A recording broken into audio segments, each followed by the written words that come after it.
DJ Moral Stories.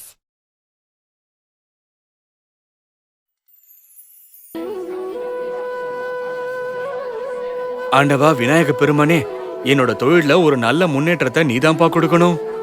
ஏயா பைத்தியக்காரா, ஆண்டவனுக்கு இவ்வளோ பெரிய பானிபூரிய படைக்கிறிய, அவரால் சாப்பிட முடியுமா? என்னையா பண்ற நீ? ஷாம் இந்த மாதிரி கிண்டல் பண்ணும்போது கூட தீனு ரொம்ப அமைதியா இருந்தாரு. அப்புறம் மனசுக்குள்ள சொல்லிக்கிட்டாரு, நான் கும்பிடுற விநாயக பெருமான் நினைச்சாருன்னா இதை விட பெரிய பானிபூரிய அவரால் சாப்பிட முடியும்பா.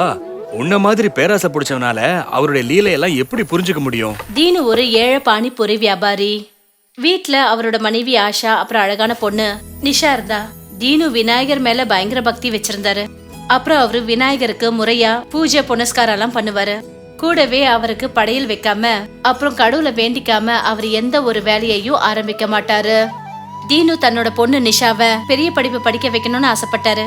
அதனால அவரு அவளை ஒரு நல்ல ஸ்கூல்ல சேர்த்து விட்டாரு. ஆனா சில நாளாவே அவரோட பானிபூரி வியாபாரம் நல்லபடியா நடக்கல. யார பார்த்தாலும் அந்த நாஸ்திகன் பேராசை பிடிச்ச ஷாமோட கடையில போய் பானிபூரி சாப்பிடுறாங்க. இங்க இருக்கிற என்ன யாரும் திரும்பி கூட பார்க்க மாட்டேங்கிறாங்க. தீனு மனசுக்குள்ள இப்படிதான் நினைச்சிட்டு இருந்தாரு. அப்பதான் ஷாம் அவரை பார்த்து சிரிச்சுக்கிட்டே சொன்னாரு, ஏ தம்பி, என்னப்பா சும்மா குறுகுறுன்னு என் கடைக்கு வர கஸ்டமரையே பார்த்துனுக்கிற நீ? நான் எங்கன்னே பாக்குறேன்? நான் பாக்கலையே, நான் என் வேலையை தானே பாத்துக்கிட்டு இருக்கிறேன்.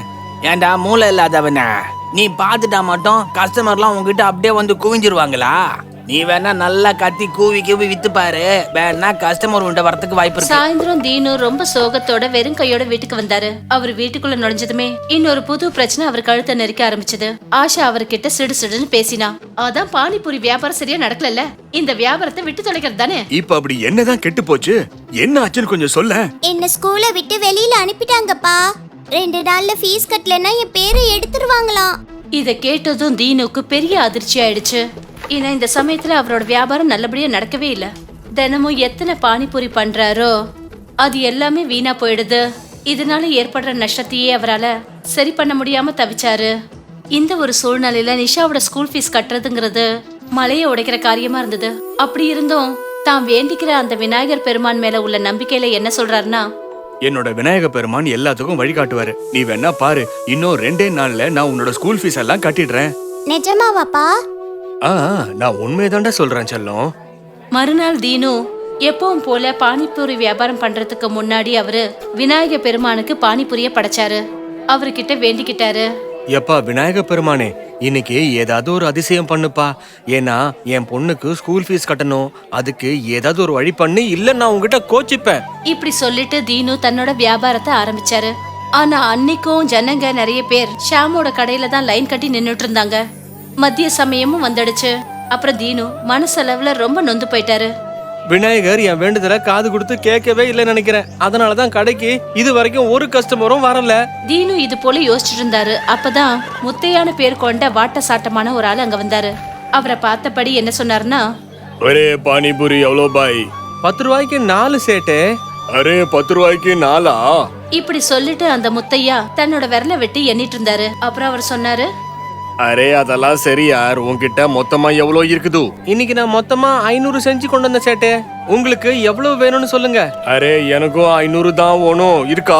எல்லாத்தையும் பேக் பண்ணி என்னோட குதிரை வண்டியில வச்சிரு. நீ மொத்தமா பணத்தை இத வாங்கிக்கோ. கேட்டதுமே தீனுவுக்கு சந்தோஷம் தாங்க முடியல. அவர் மனசுக்குள்ள விநாயக பெருமானுக்கு நன்றிகளை சொல்லிக்கிட்டே இருந்தாரு. அதுக்கப்புறம் உடனே பானிபூரிகள் மொத்தத்தையும் முத்தையா சேட்டோட குதிரை வண்டியில வச்சுட்டு சொன்னாரு, சேட்டு எல்லா பானிபூரியும் வண்டியில வச்சிட்டேன். அதுக்கான மசாலா தனியும் இருக்கு. அரே இந்தாப்பா பணம். அரே பணம் வாங்கும் போது கொஞ்சம் மூஞ்சில சிரிப்பு இல்லையே. அரே நான் தான்ப்பா முத்தையா சேட்டு, நிம்பல்கி பணம் வேணும்னா என்கிட்டே வா. அரே என்னப்பா சொல்றது புரியுதா? இப்படி சொல்லிட்டு முத்தையா சேட்டு தீனு கையில பணத்தை கொடுத்துட்டு தன்னோட வண்டியை எடுத்துக்கிட்டு போயிட்டாரு. அப்புறம் தீனு அவருக்கு மனசார ஆசீர்வாதம் பண்ணி சொன்னாரு, நான் கும்பிடுற விநாயகர் சாமி உங்களை நல்லா வச்சிருக்கணும் சேட்டு. விநாயக பெருமானோட இந்த அற்புதத்தால தீனு ரொம்பவே சந்தோஷப்பட்டாரு. ஆனா ஷாம்க்கு வயித்தெரிச்சல் அதிகமாயிக்கிட்டே இருந்தது. அட என்னப்பா இது, சேட்டு நேரா வந்தான், எல்லா பானிபூரியும் ஒரே ஆளா தூக்கின்னு போட்டான். இதெல்லாம் பார்த்தா எனக்கு என்னமோ ரொம்ப காண்டா இருக்குதே. சேட்டு என்கிட்ட வராம நேரா எதுக்காக அங்க போனான்? அதுக்கப்புறம் ஷாம் தீனுவை பார்த்து ரொம்பவே வயிறேறிய ஆரம்பிச்சாரு. தீனுவோட கஸ்டமரை தன் பக்கம் இழுக்கிறதுக்கு நிறைய ஃபார்முலாவை பயன்படுத்தினாரு. ஆனா அதிர்ஷ்டம் இப்ப தீனுவுக்கு உறுதுணையா நின்னுச்சு. எல்லாரும் தீனு செய்யற பானிபூரிய விரும்பி சாப்பிட ஆரம்பிச்சாங்க. நீங்க ரொம்ப சுவையான பானிபூரிய செய்றீங்க தீனு அண்ணன். இந்த மாதிரி ஒரு பானிபூரியை யாரும் செய்ய மாட்டாங்க. இத கேட்டுட்டு தீனு சொன்னாரு, நம்ம ஷாமண்ணன் கூட பானிபூரி நல்லா செய்வார் அண்ணாச்சி. நீங்க வேணா அங்க கூட ஒரு தடவை ட்ரை பண்ணி பாருங்க. அட அவன் பானிபூரி கிடைக்குதுப்பா, எல்லாம் பழைய எண்ணெயிலேயே சுட்டெடுக்கிறான். அவன் கொடுக்கற பானிபூரியை சாப்பிட்டு வயிறெல்லாம் நாசமாகுது. பாத்ரூமுக்கும் ரூமுக்கும் அலைஞ்சுக்கிட்டே இருக்கேன். இத கேட்டதும் ஷாம்க்கு மனசுல கொழுந்து விட்டு எரிய ஆரம்பிச்சது. ஆனாலும் அவர் அமைதியா இருந்தாரு. அப்புறம் மனசுக்குள்ள ரமன் சித்தப்பாவை கிண்டல் பண்ற மாதிரி பேசினாரு. அட என்னையா இவனுங்க அறிவு காட்டுவாங்க. ஏய், உன்னை நான் என்ன பண்றேன்னு பாரு. எல்லாரையுமே உன் பக்கம் இழுத்துட்டல. நான் பண்றேன் பாரு. ஒரு நாள் மார்க்கெட்டுக்கு தனுஷ்ங்கிற சேட்டு வந்தாரு. சேட்டு தனுஷ்க்கு விதவிதமா வினோதமான போட்டிகள் வைக்கிறது அவருக்கு ரொம்ப பிடிச்ச விஷயம். அப்புறம் அவரும் ஒவ்வொரு வருஷமும் இந்த மாதிரி போட்டிகள் வைப்பாரு. இந்த வருஷம் மிகப்பெரிய பானிபூரி சாப்பிடுற போட்டி வைக்கிறதா இருந்தாரு. அதனால அவர் ஜனங்களை ஒண்ணு சேர்த்து அறிக்கை கொடுக்கற மாதிரி சொன்னாரு. ஊர்ல இருக்கிற எல்லாரும் கவனமா கேட்டுக்கோங்க. வர ஞாயிற்றுக்கிழமை என் பையனோட பிறந்தநாள் அன்னைக்கு பெரிய பானிபூரி சாப்பிடுற போட்டி வைக்கிறேன். யாரு இவ்வளவு பெரிய பானிபூரிய சாப்பிடுறாங்களோ அவங்களுக்கு 5 லட்சம் ரூபாய் பணம் பரிசா கொடுக்க போறேன். இத கேட்டதும் கிராமத்துல இருக்கிற ஜனங்க மனசுல அவங்க அந்த 5 லட்சத்தை அடையணும்னு ஆசைப்பட்டாங்க. அவங்களோட இந்த நிலைமைய பார்த்துட்டு தீனு சொன்னாரு, ஏன் இவ்வளோ பெரிய பானிபூரியா யாருப்பா ஒரே வாயில சாப்பிடுறது? வேணா பாருங்க, சேட்டு கொடுக்குற 5 லட்சம் ரூபாயும் மிச்சமா தான் ஆக போகுது. அட சேட்டு ரொம்ப தந்திரக்காரருப்பா. இவ்வளவு பெரிய பானிபூரிய யாராலையும் சாப்பிட முடியாதுன்னு அவருக்கே தெரியும். அதனால தானே இவ்வளவு பெரிய தொகையை பரிசா கொடுக்கறாரு. அந்த நாளைக்கு அப்புறம் யார பார்த்தாலும் அவங்க எல்லாம் பானிபூரி சாப்பிடறதுக்கான பிராக்டிஸ் பண்ணிட்டு இருந்தாங்க. தீனு அப்புறம் ஷாம் கடையில பானிபூரி சாப்பிடுறவங்களோட கூட்டம் நிறைஞ்சுகிட்டே இருந்தது. என்னன்னா நீங்க இன்னும் பெரிய பானிபூரியா பண்ணுங்க. சேட்டு பண்ற பானிபூரி இதை விட பெருசு இல்ல. சரிங்க அண்ணே, இந்தாங்க பெரிய பானிபூரி உங்களுக்கு. ஆஹா, இதையும் சாப்பிட்டு பாக்கறேன். இப்படி சொல்லிட்டு அமர் அந்த பெரிய பானிபூரிய சாப்பிட முயற்சி பண்ணாரு. ஆனா அந்த பானிபூரி அவர் வாய்க்குள்ள போறதுக்கு முன்னாடி கீழே விழுந்து உடைஞ்சிடுச்சு. பானிபூரிக்குள்ள இருந்த தண்ணி எல்லாம் அவரோட சட்டை மேல பட்டுடுச்சு. அப்புறம் ஜனங்க சிரிக்க ஆரம்பிச்சாங்க. முடியாதுப்பா, இன்னும் எவ்வளவு வேணா முயற்சி பண்ணி பாரு, நிச்சயமா முடியாது. இவ்வளவு பெரிய பானிபூரியை சாப்பிடுறதுன்னா விளையாட்டு விஷயமா? நீங்க சொல்றது என்னமோ சரிதான் அண்ணாச்சே. கிராமத்துல இருக்கிற பெரியவங்க, சின்னவங்க, குழந்தைங்க, ஏன் பெண்கள் கூட இந்த கான்டெஸ்ட்ல ஜெயிக்கணுங்கிறதுக்காக ரொம்ப நாளா பெரிய பெரிய பானிபூரிய சாப்பிடறதுக்கான பிராக்டிஸ் பண்ணிட்டு இருந்தாங்க. ஆனா அந்த பரிசை வாங்கணுங்கிற நம்பிக்கை யாரோட மனசுலயும் கிடையாது. சண்டே கிராமத்துல இருக்கிற ஜனங்க எல்லாம் கிராம மத்தியில ஒண்ணு கூடினாங்க. அப்புறம் ஒவ்வொருத்தரா அந்த பெரிய பானிபூரிய சாப்பிடறதுக்கு முயற்சி பண்ணிட்டு இருந்தாங்க. ஆனா யாருமே வெற்றி அடைய முடியல. இத பார்த்த ஷாமுவோட தந்திரமான புத்தி ஏழை தீனுவை அவமானப்படுத்துறதுக்கான யோசனையை பண்ண ஆரம்பிச்சான். அவன் சேட்டு தனுஷ் கிட்ட வந்து என்ன சொன்னான்னா, இவ்வளோ பெரிய பானிபூரிய அந்த விநாயக பெருமானால தான் சாப்பிட முடியும் சேட்டே. ஏன்னா இந்த தீனு தினம் விநாயகருக்கு இவ்வளோ பெரிய பானிபூரி செஞ்சு படைப்பான். என்ன சொல்ற? விநாயகருக்கு பானிபூரி படையலா? என்னையா இவன் இப்படி பேசுறா? சேட்டு இந்த மாதிரி சிரிக்கிறத பார்த்துட்டு தீனு ரொம்ப உறுதியோட சொன்னாரு, ஆமா, நான் என்னுடைய விநாயகருக்கு தினமும் பானிபூரியை தான் படைக்கிறேன். அது மட்டும் இல்லாம அவர் நினைச்சா இதை விட பெரிய பானிபூரியை கூட முழுங்கிடுவாரு. அப்போ உன்னோட விநாயக பெருமான கூப்பிடம்பா, நாங்களும் பாக்குறோமே இவ்வளவு பெரிய பானிபூரி அவர் எப்படி சாப்பிடுறாருன்னு பாப்போம்பா. இப்படி சொல்லிட்டு சேட்டு தனுஷ் சிரிக்க ஆரம்பிச்சாரு. அப்புறம் ஷாம் மனசுக்குள்ள ரொம்ப சந்தோஷத்தோட யோசிச்சான். என்ன அறிவு கட்ட முட்டாள் தீனு, இன்னும் பாரு நீ எவ்வளோ பெரிய அவமானம்லாம் சந்திக்க போறேன்னு. இனிமே உன்னால பானிபூரி கூட விக்கிறதுக்கு வெளியில வர முடியாதுமா. ஷாம் இப்படி யோசிச்சுக்கிட்டு தான் இருந்தாரு. அப்பதான் ஒரு குதிரை வண்டி வந்து அங்க நின்னுச்சு. அப்புறம் அதுல இருந்து அதே முத்தையா சேட் வந்து இறங்கினாரு. அவரை பார்த்துட்டு ஆச்சரியத்தோட தீனு சொன்னாரு, ஆஹா, முத்தையா சேட் நீங்களா? நீங்க எப்படி இங்க? அரே, பானிபூரி சாப்பிடணும்னு ரொம்ப ஆசையா இருந்தது. அதோ அங்க இருக்கிற பெரிய பானிபூரி நானே சாப்பிட்டுடலான்னு வந்தேன். ஆனா அதை சாப்பிடுறது என்ன சாதாரண விஷயமா? அரே, எனக்கும் அது சாதாரணமான விஷயம் கண்ணா. முத்தையா சேட் இப்படி சொன்னதும் சேட்டு தனுஷ் சொன்னாரு, அப்படி சாப்பிட முடியலனா? அப்படி சாப்பிட முடியலன்னா நிம்பல்கி 10 லட்சம் ரூபாயா திருப்பி கொடுத்துடுறான். இத கேட்டதும் தனுஷ் சேட்டுக்கு ஆசை அதிகமாயிடுச்சு.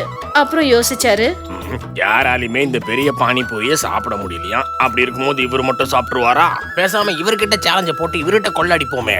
என்ன விட ஒரிஜினல் சேட்டு மாதிரி தெரியறாரு. என்ன சேட்டு, என்ன யோசிக்கிறீங்க? முத்தையா சேட் சொன்னதும் சேட் தனுஷ் சொன்னாரு, அப்படி நீங்க இதை சாப்பிட்டுட்டீங்கன்னா நான் உங்களுக்கு முழுசா 10 லட்சம் ரூபா கொடுத்துடுறேன். அப்படி நீங்க இதை சாப்பிடலன்னா எனக்கு 20 லட்சம் ரூபா கொடுக்கணும். சரிங்க சேட்டு, நான் ஒத்துக்கிறேன். இத சொல்லிட்டு முத்தையா சேட்டு அந்த பெரிய பானிபூரி இருக்கிற இடத்துக்கு வந்தாரு. அவரு அந்த பானி கிட்ட நெருங்கி போக போக அந்த பானிபூரியோட உருவம் இன்னும் பெருசாகிக்கிட்டே இருந்தது. அப்புறம் அது இன்னும் பெரிய பானிபூரியா மாறிடுச்சு. அதுக்கப்புறம் முத்தையா சேட் தன்னோட வாயை திறந்து அந்த பெரிய பானிபூரிய ஒரே சமயத்துல வாய்க்குள்ள போட்டு அப்படியே முழுங்கிட்டாரு. இது எல்லாத்தையும் அங்க பக்கத்துல இருக்கிறவங்க பார்த்துட்டு அவரை வாழ்க வாழ்கன்னு கோஷம் போட ஆரம்பிச்சிட்டாங்க. முத்தையா சேட்டு ஜெயிச்சிட்டாரு, முத்தையா சேட்டு ஜெயிச்சிட்டாரு, ஆனா நம்ம முத்தையா சேட்டு ஜெயிச்சிட்டாரு. ஆஹா, என்னப்பா இது பெரிய கொடுமையா போச்சே. நம்ம பையன் அவமானப்படுவான்னு பார்த்தா இல்லையே. முத்தையா சேட்டு அந்த பானிபூரிய சாப்பிட்டுட்டு தீனு இருக்கிற பக்கம் பார்த்தபோது இன்னொரு அதிசயம் நடந்தது. தீனு, அவரோட மனைவி ஆஷா, அப்புறம் அவருடைய மகன் நிஷா 3 பேரோட கண்ணுக்கும் முத்தையா சேட்டு விநாயகர் உருவத்துல தெரிஞ்சாரு. அவங்க 3 பேரும் கைய கூப்பி விநாயக பெருமான வணங்க ஆரம்பிச்சாங்க. ஆஹா ஆண்டவா, விநாயக பெருமானே, உங்க தரிசனத்தை பெறறதுக்கு நான் என்ன புண்ணியம் பண்ணிருக்கனோ தெரியல. விநாயக பெருமானே போற்றி போற்றி போற்றி போற்றி. விநாயக பெருமானே போற்றி, விநாயக பெருமானே போற்றி. இப்ப சேட்டு தனுஷால எதுவும் பேச முடியல. அவரு முத்தையா சேட்டு கையில 10 லட்சம் ரூபாய் பணத்தை மொத்தமா கொடுத்தாரு. முத்தையா சேட்டு அந்த பணத்தை குதிரை வண்டியில வச்சுக்கிட்டு அந்த இடத்த விட்டு போயிட்டாரு. அப்புறம் தீனுவும் அவரோட குடும்பமும் அவங்க வீட்டுக்கு போன போது அந்த 10 லட்சம் பணமும் அவங்க வீட்டுல இருந்த விநாயகர் சிலை முன்னாடி வைக்கப்பட்டிருந்தது. அவங்க அதை பார்த்ததும் தீனுவுக்கு தன்னோட விநாயகர் பெருமான் செஞ்ச மொத்த லீலைகளும் புரிஞ்சிடுச்சு. அந்த நாளைக்கு அப்புறமா அவருடைய எல்லா கஷ்டங்களும் விலகிடுச்சு.